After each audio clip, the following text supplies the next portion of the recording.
likable character, and you create an evil, dislikable character, and you place the political views that you do not like, in the character that's the evil one. And you make the smart, handsome, witty, likable character, you make them hold your views, right?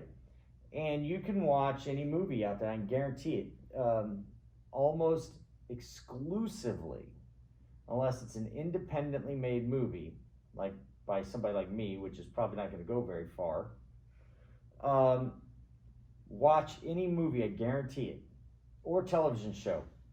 If it has a political character in it that has a political viewpoint, the person is either going to be caricaturized as a good or a bad person, a smart or a stupid person, a nice or a mean person.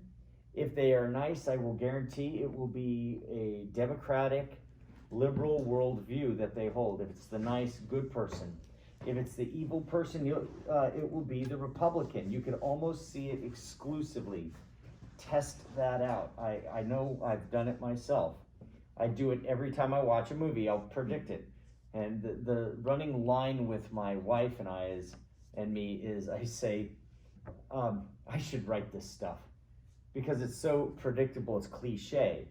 If there's a religious character who believes in the religious, Christian truths, if he believes in, God and he believes in the Christian morality, Hollywood will inevitably caricaturize this person as stupid, evil, a predator, a thief. Watch it. Just any they make Christians look like bad people. An old film movie critic, Michael Medved, who now has a show. He's kind of old now. He may be retired, but back in the late 90s, about 2000, about 20 years ago, he created a video called Hollywood versus Religion. Now, Michael Medved's Jewish, so he's not like, out there. He's not a Christian right guy. But he just took notice. He said, and he created this video, and it just showed how almost every movie that deals with religion in any way creates religion, a caricature of religious people or the religion itself. And it's always in a bad light. South Park does it too.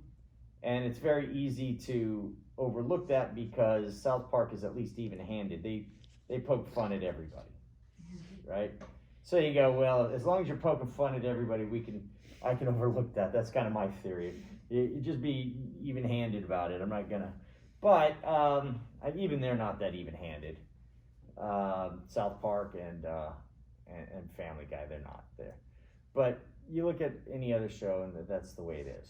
So, does TV rot the brain? I do believe so. It does. It can corrupt the youth because it's a very powerful tool to convince through emotion and the appetites for sex. Because sex is an appetite we have, to create a worldview in the youth who otherwise don't have the capacity to look at it objectively and go, that's crap, okay?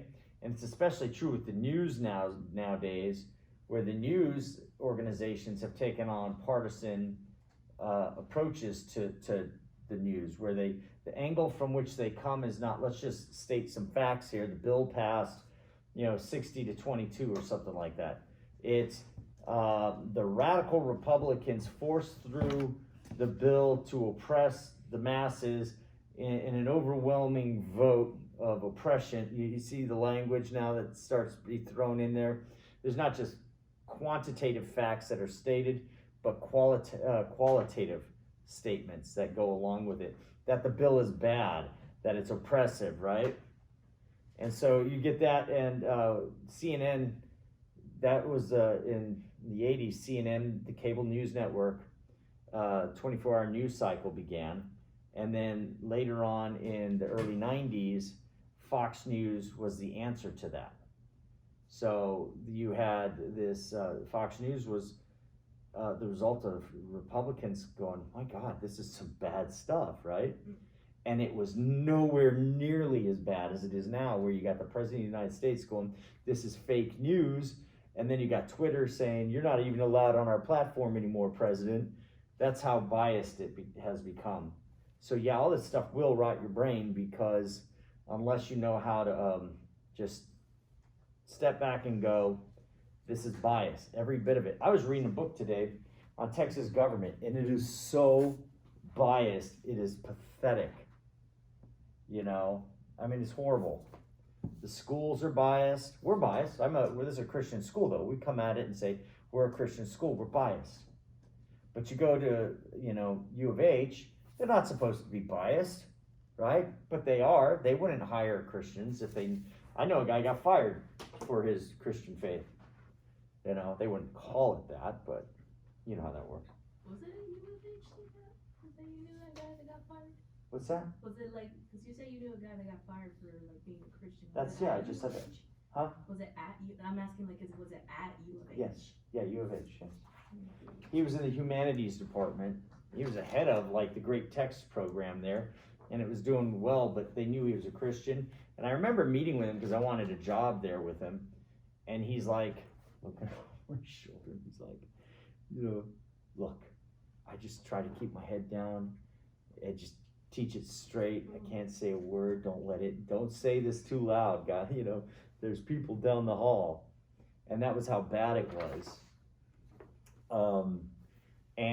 Because he didn't have tenure, and then once his time for tenure came up, they all said, no, we don't like this guy, get him out of here. And his wife had tenure, so she's there. He's now, thankfully, he landed a better job at St. Thomas, which is a better school anyway for that stuff. You're like, I teach there, so I'm biased. And I'm a Christian, you gotta understand, I look through the world through a Christian lens. I thought you said the other one time you were Catholic. I am Catholic. But I don't know why there's so many You're confusing it. When I say I'm a Christian, you're like, I thought you said it's because all Catholics are Christian, but not all Christians are Catholic. See, Christian is the broad umbrella, and then there's Catholics, Orthodox, and then there's the Protestant Christians. There's about 35,000 denominations of Protestantism. You got Baptists, you've got Methodists, you got Lutherans, you got Presbyterians, you got the Reformed Church, you got the Episcopal Church, you got the Reformed Episcopal Church, you've got people who call themselves non-denominationalists, you got the Christian Missionary Alliance, you got the Missionary Church, you got the Church of Christ. You see where I'm going with all this? Yeah. They're all denominations of Christianity. So we are all Christians in that we believe that Jesus died for our sins, that he gave his life, that whomever believes in him will not perish but have everlasting life, right? That all have sinned, fall short of the glory of God, right? So we all are in need of a Savior. This is a Christian doctrine. We all believe this, that Jesus, God revealed himself to us through his son, Jesus Christ, that he died on the cross as a sacrifice for our sins, that he was born of a virgin. These are all the tenets of Christianity, okay? No, I know. That the Holy Spirit, the Trinity, that's what makes us all Christian. Now, I just so happen to be the building I go to and the church hierarchy I belong to is called Catholicism. But, if you go to another church, they have their own administrative hierarchy and they have their own denominational statements. And they all fall in line with what's Christian. If they go outside the Christian bounds, then they are either a cult or just a whole other religion. But that was my thing. I don't know why there's so different names for Christianity. It basically. Well, it's not names for Christianity. It's denominations. Because you can call yourself a Catholic, you can call yourself a Methodist, you can call yourself a Baptist. I don't know why there's these. Well, a lot of it has to do with different debates over certain doctrines within the church. Okay, you have the settled agreement over the nature of Christ, right? There's the only begotten Son of God, fully man, fully God. And then you have those tenets that are set in stone, that are definitely agreed upon, which is called orthodoxy or straight teaching. And then you have other debated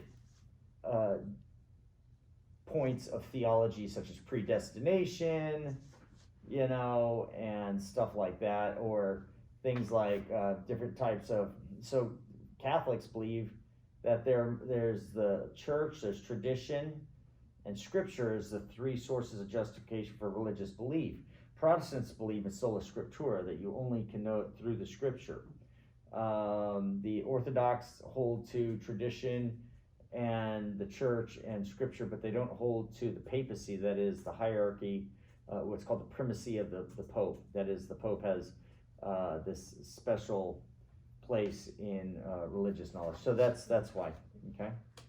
It's all important, but what I'm trying to tell you, besides that, is you get Hollywood out there and the news out there, and they're always, nowadays they take a side, okay? Now, speaking of sides, there are a couple things that have happened in the news in state politics in Texas that are very interesting, that are going on. We live in Texas, right? You live in Texas. Mm-hmm. You're from Texas, right? And we got somebody else. Yay! Right on. All right, and so a couple things are going on in the great state of Texas and different cities in Texas. So we're a huge place, and there's still a debate over this idea of federalism, not just federalism, that there's cooperation between the states and the federal government to get the job done, for the needs of the citizens, but over who has authority and who can do what. And so one of the things in schools that we were talking about recently, like we were talking about rotten brains, and I was talking about bias in the media and bias in movies. Well, there's bias in schools. I was just talking about that at U of H. Major bias in school boards and major bias amongst teachers. You go K through 12 in a public schools, it's almost universally, especially wherever there's a union, universally these people are Democrats, okay? And so when you send your kid to a school, a public school, you're generally sending your kid to be taught, and from a Republican's point of view, a conservative's point of view, you're sending your kid to get indoctrinated against your views, okay? Now, I look back at my own high school career, my own junior high career, and I remember Mr. Tolman telling us about global cooling. Yes, I said global cooling, because back then it was global warming, and he was saying in 10 years we're all going to be dead. The Earth's going to be overpopulated. We're going to be eating each other, right? I never heard that. Of course you didn't, because you didn't live in the 70s, and 80s. I don't know. I mean, if it was cooling, then what? Well, because they were talking about the temperatures back then were getting colder. Now they're talking about warmer, and the whole thing is we got to get rid of fossil fuels, right? You get rid of fossil fuels, you get rid of Houston, by the way.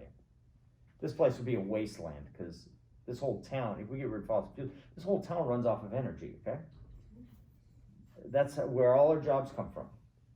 I remember President Sloan telling me one day, he said, hiring people here is always dependent on the oil industry, oil and gas industry. The oil and gas industry is bad, we don't get the money because people out here can't work. If they can't work, they can't pay for school. So if the oil and gas industry is doing well, our attendance goes up because you guys are more able to pay for school.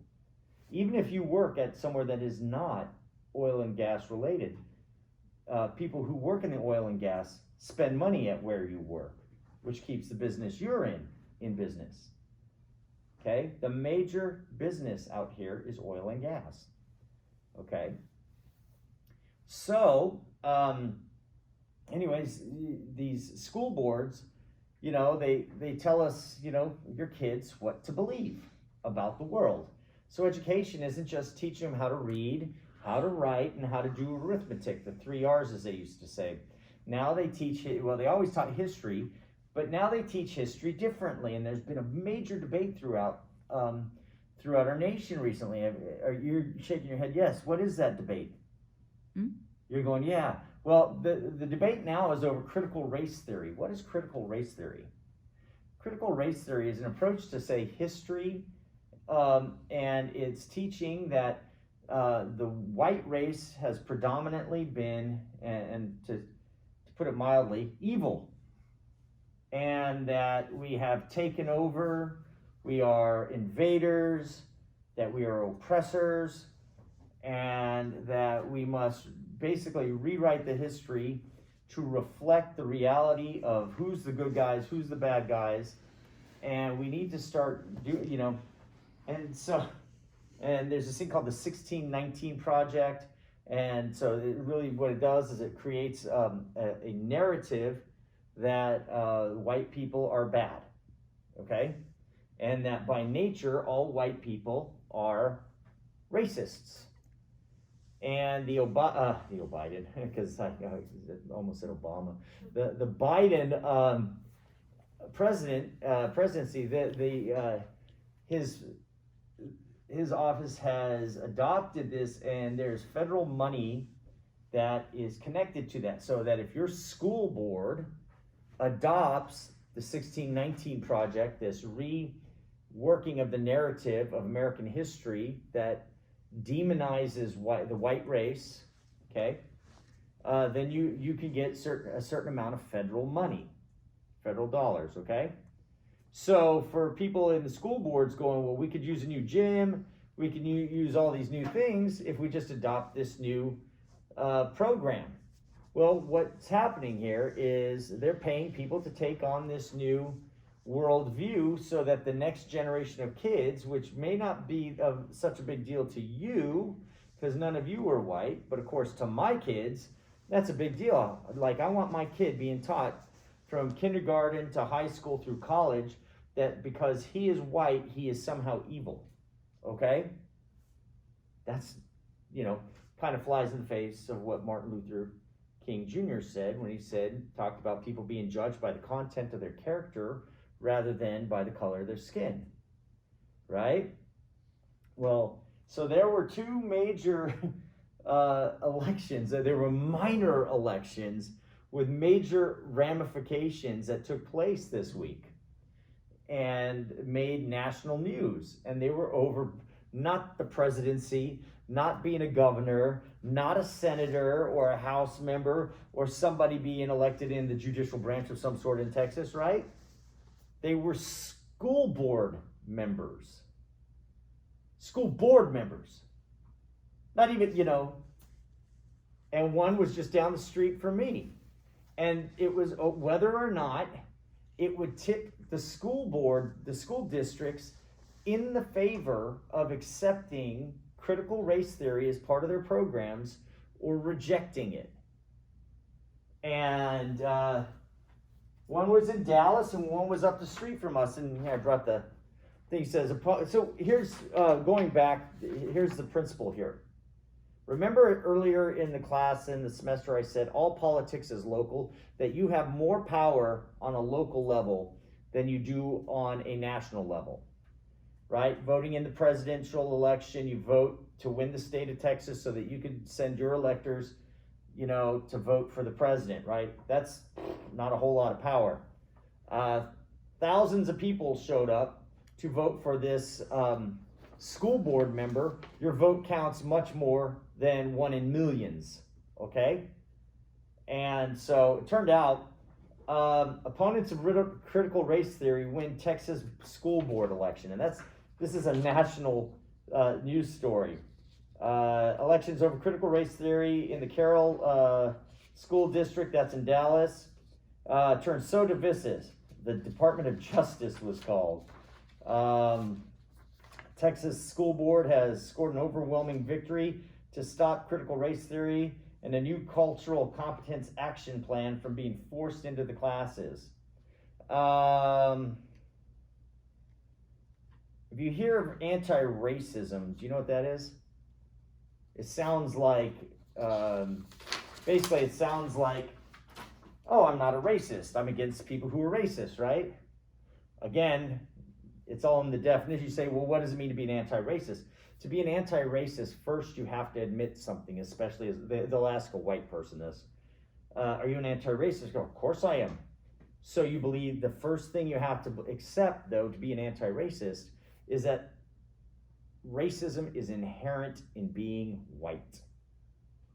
You have to accept your own racism to be an anti-racist. So that's kind of what's going on there, is all these kids are being taught, you're white. Are you half white or are you fully Hispanic? Fully. Because you're a light-skinned Hispanic. Yeah. Okay? They're darker skinned Hispanics, right? Yeah. So some might go, you're a little too white. But, if you're of European descent, they're like, you have to first admit you were a racist to get over your racism. Okay?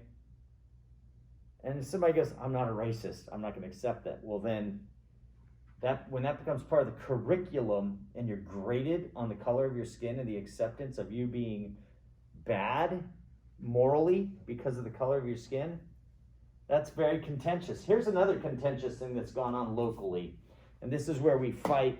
We were talking about the federalism, is Lubbock, a town of 250,000 people, has just become overwhelmingly, when I say overwhelmingly, it is about 2-1, about 66%-ish, somewhere around there in the 66%, to 33, somewhere around there, give or take a few percents. They decided to become a sanctuary state for the pro-life movement, for the unborn. What they mean is they've outlawed abortion in the state, not the state of Texas, but in the city of Lubbock. What does that do? Well, it does two things. Well, first, it challenges the pro-choice movement to sue them. Why would they want to be sued?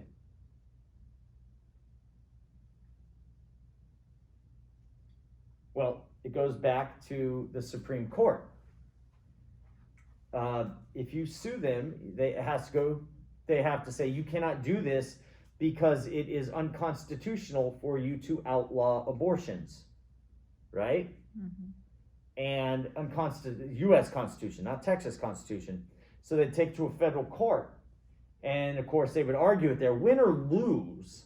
Let's pretend the federal court said, which may not happen, but let's pretend the federal court says that's correct. Roe versus Wade is settled law. You cannot make abortion illegal in any city because of, it would fall under the Constitution, and thus it'd be, unconstitutional. All right. So what would they do? They'd appeal it. It could go the other way, and it'd still be appealed. It goes all the way up to the Supreme Court. And once it gets to the Supreme Court decides it. Now, why is it important to get up to the Supreme Court? Well, because when Trump was president, he nominated 3 Supreme Court justices who are strict constitutionalists. All right? And one of the things about Roe versus Wade is its decision has been scrutinized and really kind of criticized about its own constitutionality, that decision, based on how they decided it. And so now that they've got 6-3 conservatives on the Supreme Court bench, they believe that Roe versus Wade might actually be overturned. So it's a win for the pro-life, group, in the sense that they can outlaw abortion in a city, and if the pro-choicers do nothing about it, that means Lubbock's not going to be killing any babies, right?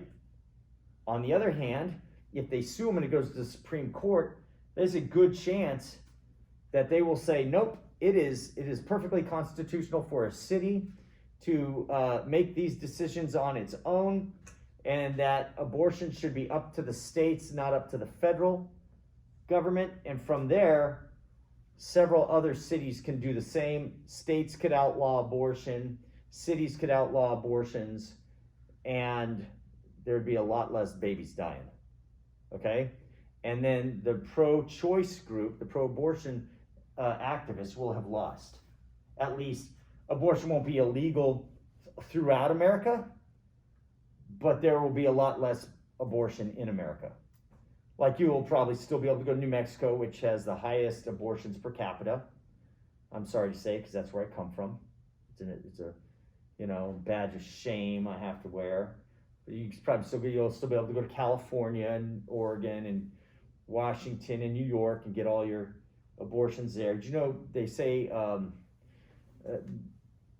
this is a stat I heard? 90% of all black pregnancies in New York, not in the world or in America, in New York, end in an abortion. Wait, 90? 90. Wow. I have heard that. It is a fact that I heard it. It may not be true, but it is true that I heard it. Yeah. Okay? So I challenge you to look that up. But look it up.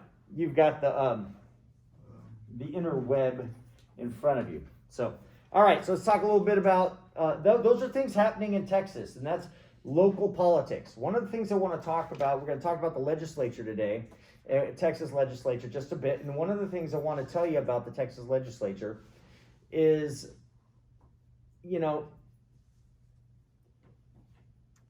at your age right now, it's a perfect opportunity if you're interested in going into politics to, and moving to Austin perhaps. It's a pretty cool place to be, and you could go down there and you could be getting you could become some kind of aide, and enter into politics I'm not going to say easily, but you find a politician whom you support, who you believe in their policies, and you become, you start working with them, and you can get an internship, or you could be part of their staff, and that's an entrance into politics, and you could help them get elected. You could help them write bills. You could help them, campaign. You could learn what it means to work in the field of politics.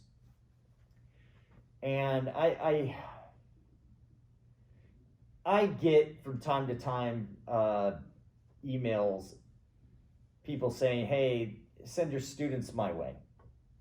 I ignore them usually because I don't want to be promoting any particular politician in my class, even on my own side. Okay? But if you want somebody on my own side, I'm just kidding. I'm not going to do it. But you can. You just go figure out, where under whom you want to serve. And, people in your district. We got to figure out who represents you in the district you live in here in Texas. All right? All right, so anyway, here we got the legislature of Texas, like the U.S. House, or like the U.S. legislative branch. It's broken into two chambers. You got the upper chamber and the lower chamber. We talked about this the other day, but I've got to remind you of this. In many ways, the Texas government is like a mini U.S. government. Now, we talked about the plural executive branch last time we were in here, but now we're talking about the legislature. And there's a 150 person House and a 31 person Senate. All right, and you have to be a U.S. citizen, 1 year resident, and then 21 years of age. I know a guy. Here's an interesting thing. If you want to be part, it's kind of shameful, okay? But some people just really want to be in politics, okay? And that's cool. That's part of what they wanted to do in their life. They want to be a politician. They wanted to make a living or a career out of it. So some people do this, and I would do it too if I wasn't tethered with a family. Not that that's a bad thing, but if I had nowhere else to go, nothing else to do, why not? But you go to a district somewhere in your state, since we're in Texas, we'll say that state's Texas, and you find an election where you would run unopposed. So you wouldn't even have to spend any money to campaign. You just have to get your name on the ballot, cast your one vote, and if you're the only one who votes, you are now in the Texas legislative branch of government. And I know somebody who did that, to do both, get in the House and then into the Senate, okay? The state Senate. Then from there, that person became a U.S. House member. He's now in the House of Representatives. So there are ways to get your name in there to get your political role moving, okay?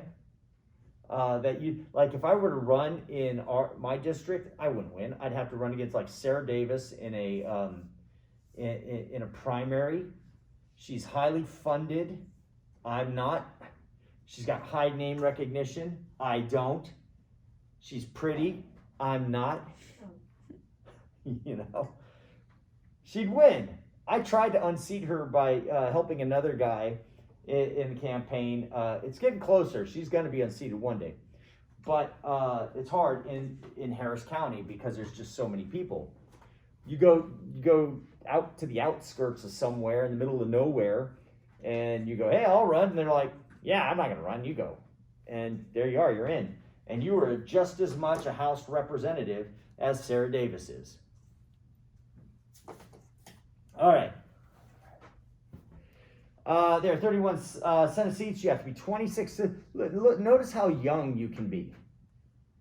You are almost old enough to either be in the House if you're not already old enough to do that, and you're close, a sneeze away from being old enough to be in the Senate.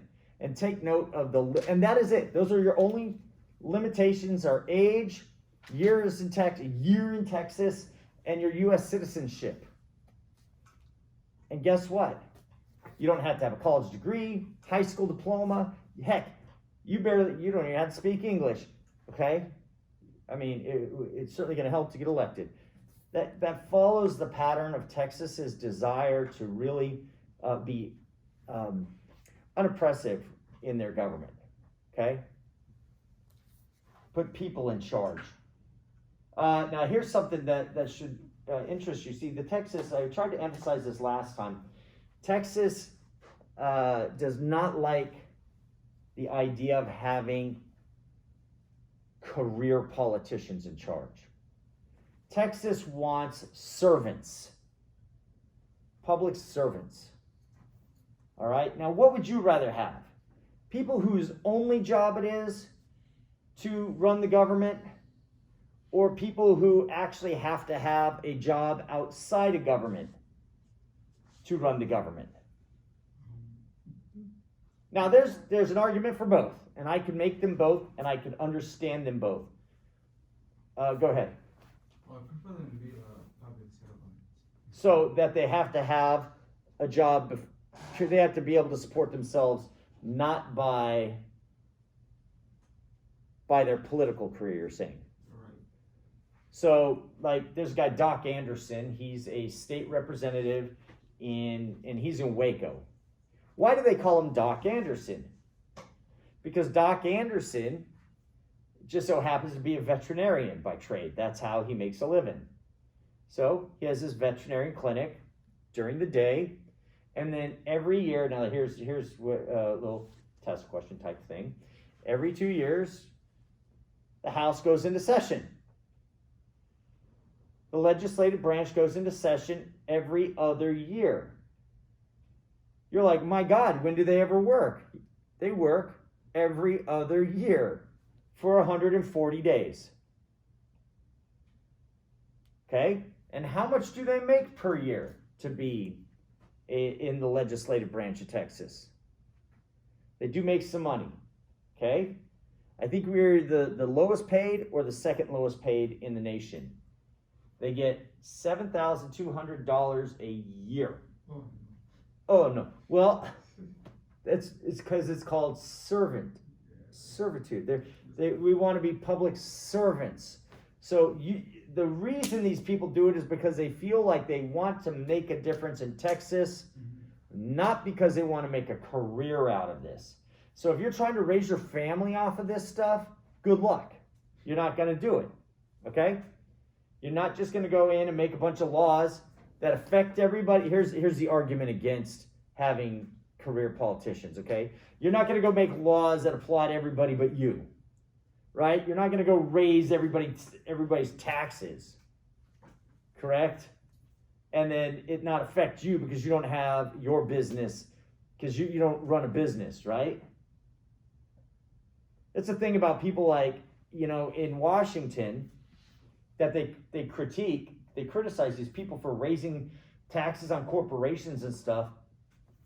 Most of these people have never run a business. They've never written a paycheck. They've only received a paycheck.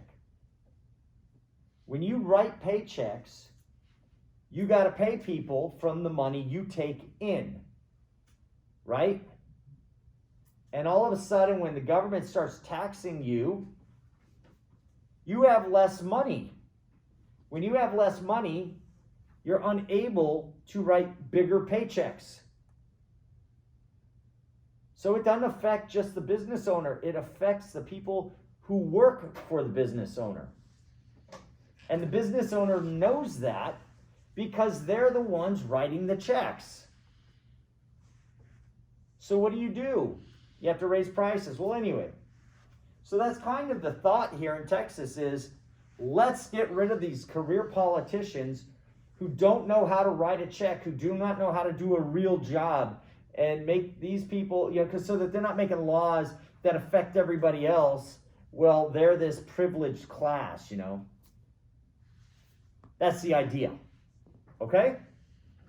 But we've got guys who go to work for the state for 140 days. Now, I'm not talking about special sessions. We can talk, those are up to 30 days at a time. The governor calls them. If there are needs that have to be met, the governor, and he could threaten to do it. You get this done, or I'm going to call a special session, and I'm going to keep it there for 30 days. If you don't get it done then, I'm going to call another special session until you get it done. The governor can call as many special sessions as he wants a year, right? And they're up to 30 days.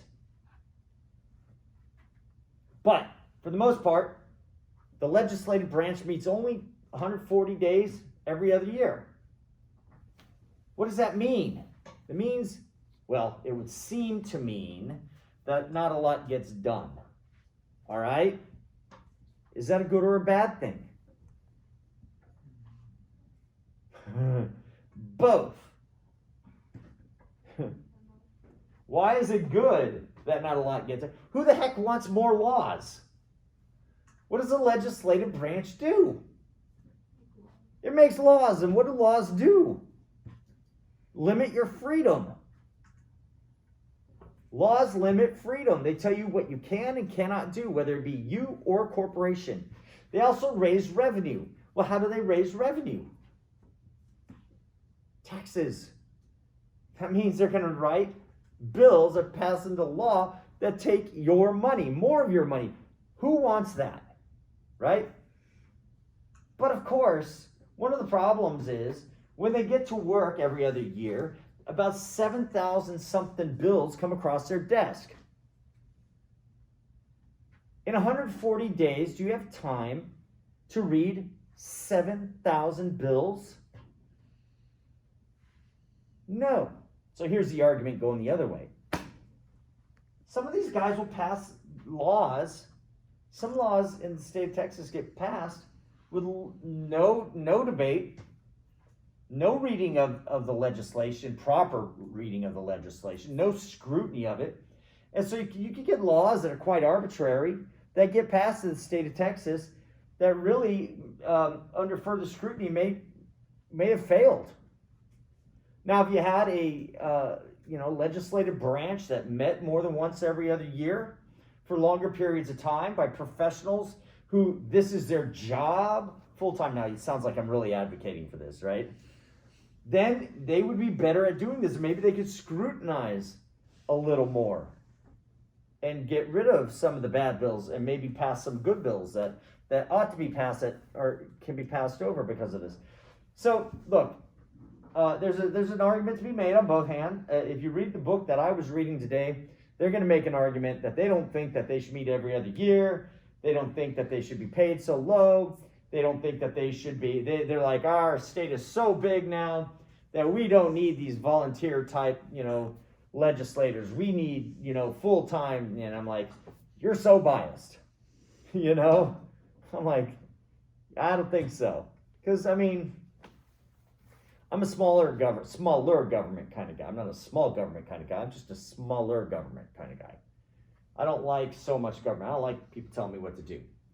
Somebody, You have your own private citizen, you come to my house, you gotta take your shoes off, you gotta wear a mask. Okay, fine, I could choose to go into your house, okay? But I don't wanna be walking around with masks on my face all day. Like, who wants that? Outside, double masking it, do you? Why? Because somebody over in Austin is some person who likes it, disagrees with me scientifically, okay? But because they have the power full time and I don't really have the power, I have to, it's I prefer freedom over, oppression, we'll call it. That's a very Texas thing though. I think Texas history has shown us to be not lawless, but freedom loving, okay? All right, moving on. 1,200 annually. There's things that the legislative branch does besides passing bills, but one of the major bills that I just mentioned is that the House is where, like in U.S. government, the House actually that's where revenue generating bills from where it comes. Okay, so any bill that's going to generate revenue, tax, right, has to come from where? The House. Okay, then come from the Senate. All right, and that's because it's the people. It's the people's branch where that represents the larger majority of people, and that and if the majority of the people say it's okay to take our money, well, good, that's fine, but it's not going to come from the Senate or the governor or the judicial branch, hopefully. Which, by the way, makes me think about Lena Hidalgo and her ability to pass laws by fiat coming. She is a judge after all, right? And do judges legislate? The answer is no. So it interests me why nobody has brought that up. All right. Let's see. So besides revenue bills, there are general bills, and those are general bills, and they're called companion bills nowadays. Companion bills in the Texas legislature, because there's so many bills that are just shotgunned, every other year. It starts in the House or originates in the Senate, and then it has to go back to the House. That whole thing. Well, now they put companion bills where they send the same bill to both chambers at the same time, so that they could deal with the same bill, okay, concurrently, and that helps the process.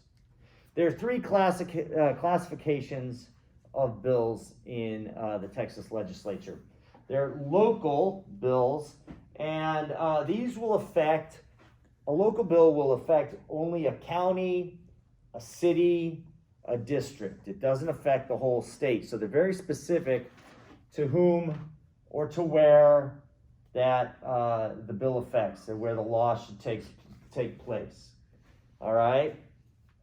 And there's special ones, and these are very specific.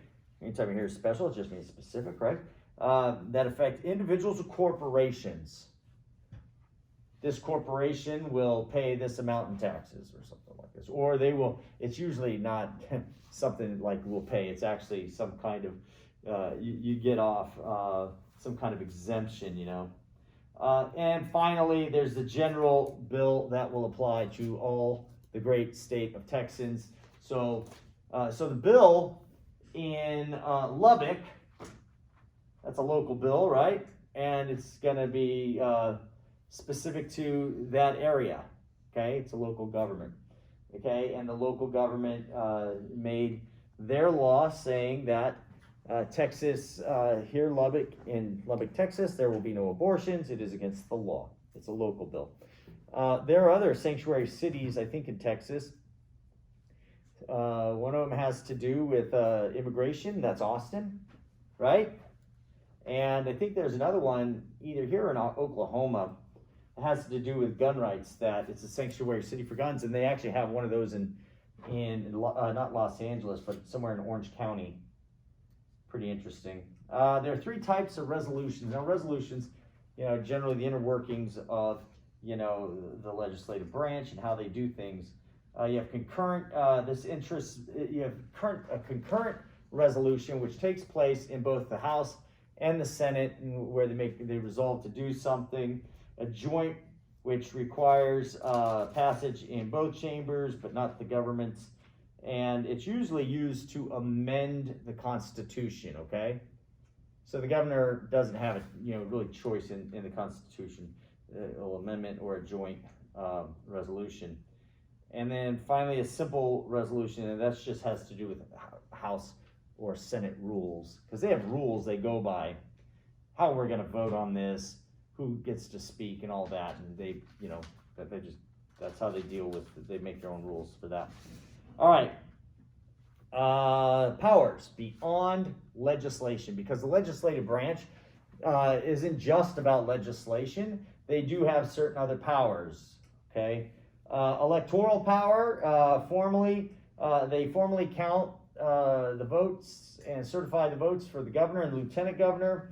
They investigate. There are special committees that these people will be on, these legislators will be on, and some of these committees will investigate certain things so that they can determine what actions to take, if either spending the money properly, if there's some wrongdoing, or if it's whatever legislation's effective. It's not all like investigative, like criminal, but that it is included.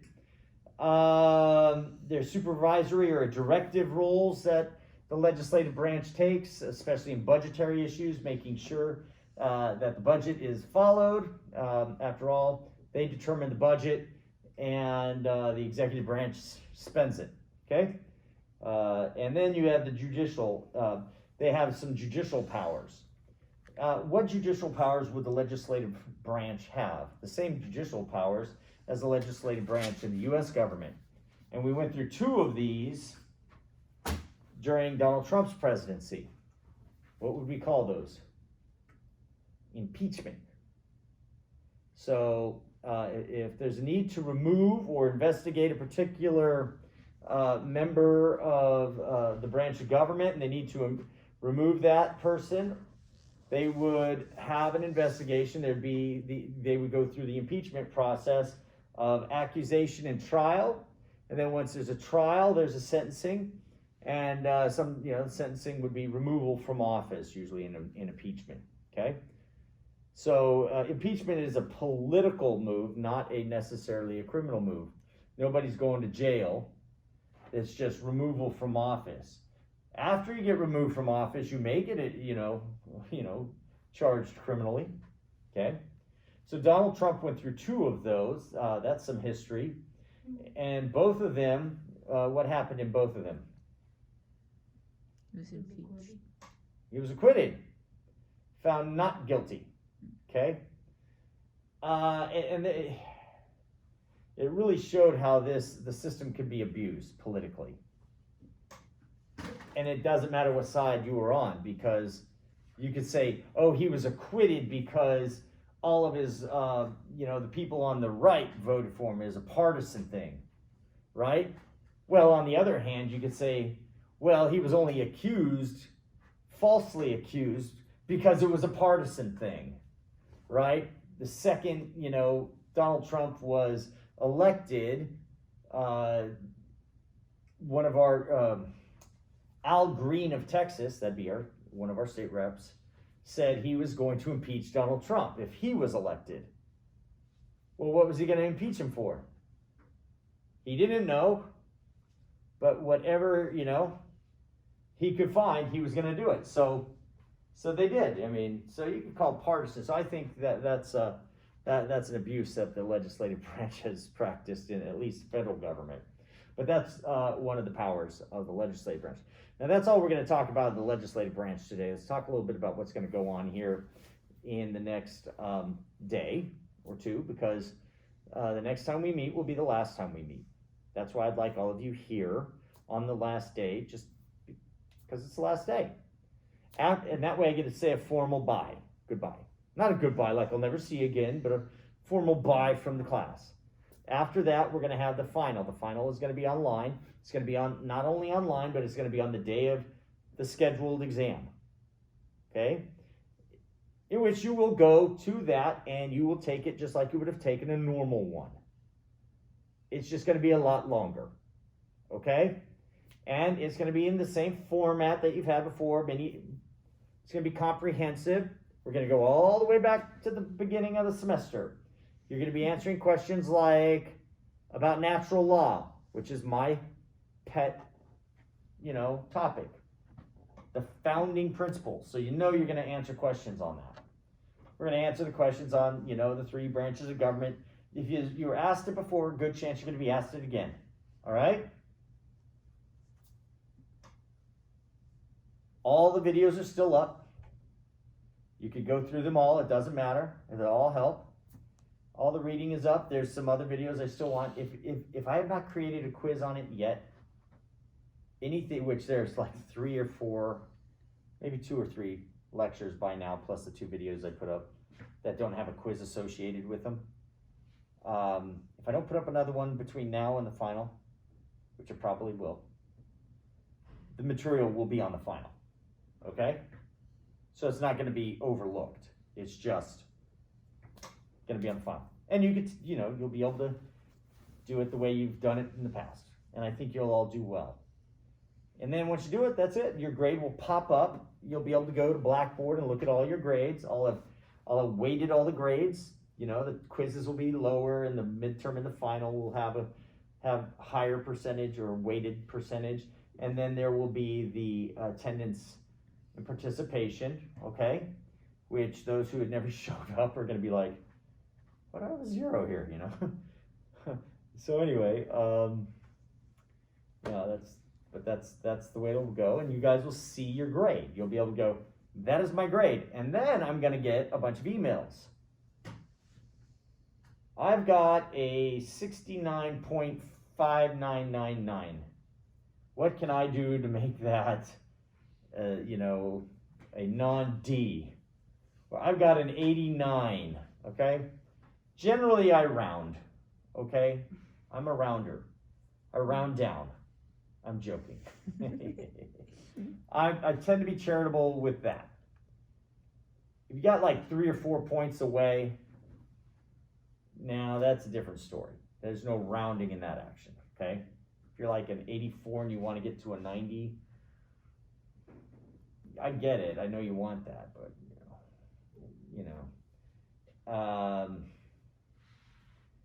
but yeah, I mean, if you're an 89, it's usually pretty close.